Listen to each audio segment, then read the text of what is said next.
All right, folks, welcome back to the Great Rubino. We got another awesome interview, but someone sort of behind the scenes, although he was an athlete back in his day at Hillel in Miami.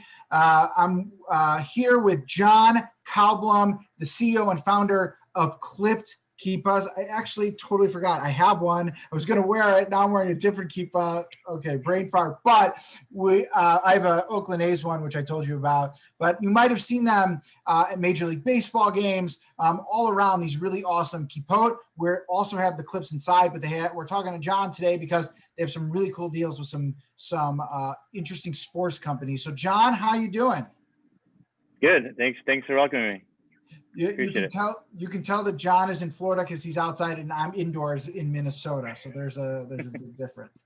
So John, tell us about how the company got started. I know this was not your first career choice, but it sort of landed you in a really cool spot. So I'm an architect by training. While I was in architecture school, I also needed a side job, and I'm also a basketball junkie. Play a lot, and I was a point guard. Definitely, I love the academic side of it, and I got a job as a boys varsity basketball coach at it's now Calcasieu High School in Boca Raton. I coached there for a couple of years, and then after the third year, I became the athletic director, and the state league, that Florida High School Athletic Association, which we usually have to petition every year to allow the boys to wear their kippahs during the games. One year randomly said, no, you guys can't wear kippahs because the clips are dangerous. So I thought this idea of taking the clip, sewing it into a kippah. I gave it to some of the boys at practice. They tried it. They loved it. We sent the sample to Tallahassee to the Florida High School Athletic Association. They approved it. And next thing I knew, I was in the kippah business. We took 25 samples. We sent them to Jewish schools all over the country, and that's how it started. And you own the patent for those clips inside, right? Yeah. So I actually filed my first patent myself. Now we have 4 in the United States and Israel. It was definitely also an interesting experience. Yeah. So I know that it came about because of sports. You and I are both big basketball fans and lovers of sports. Although we never played on the court together, we did play in the same tournament way back when in high school. So tell me a little bit now, because I've seen them. I remember the first time I ever saw them was I was at Miller Park in Milwaukee, and I went into their store, and I see this kippah, and I'm like, oh my goodness, they have Kippot here because of Ryan Braun. That's amazing. Now, little did I didn't know at the time, and I think this was even before I started my blog or really anything, that Ryan Braun probably did not care so much if they had Kippot in the fan place. There's other players who might have loved it. So tell us about how you sort of secured some of these licensing deals with Major League Baseball. I think the NBA, right? NFL too? Yeah. Yeah. No, just NBA. Just NBA. So, like everything else, we're like chance and fate and God have, working things out. We were fortunate. We got connected to a Marlins like Jewish Heritage Day type of event, and it was like a small thing that just needed 100 kippahs just for that one isolated event.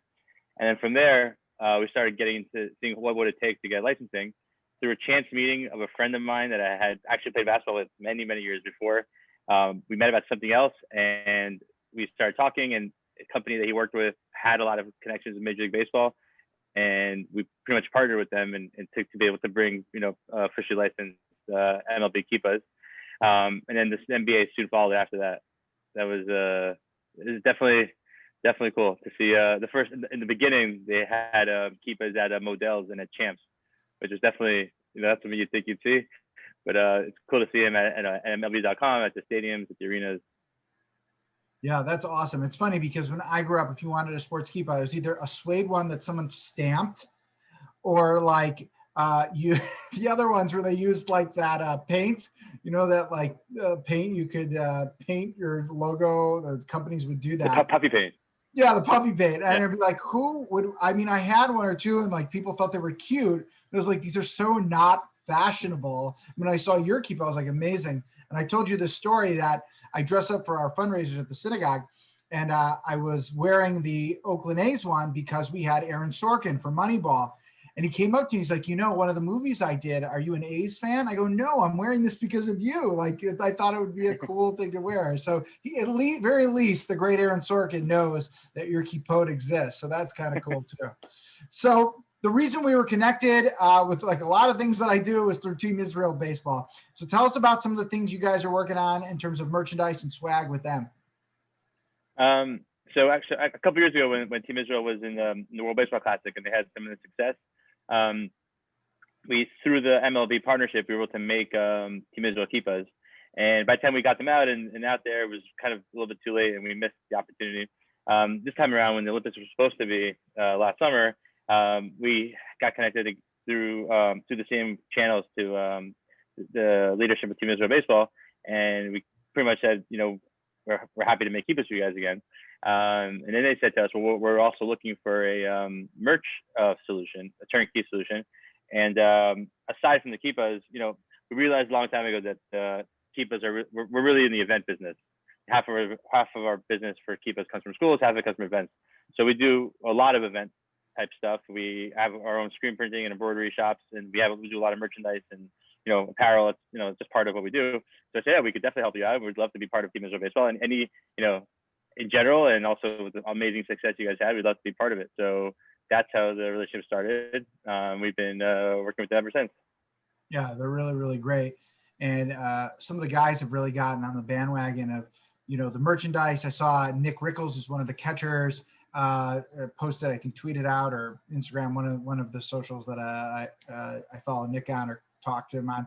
Nick tweeted out recently a shirt, and I was like, oh, I'm so excited. Like, I really hope this happens. Anything with hope at the end of it with sports right now is all about what we need. It's really amazing. It's so crazy that you just had this little small idea just to put move the clip on the inside, and it's driven your career. So what's next for Klipped Kippahs and John? Interesting. Well, we're definitely looking to Tokyo 21. We're hoping that it happens and it happens big and Israel succeeds. We'll be rooting for them. Like I'm sure every single Jewish person in the world will be.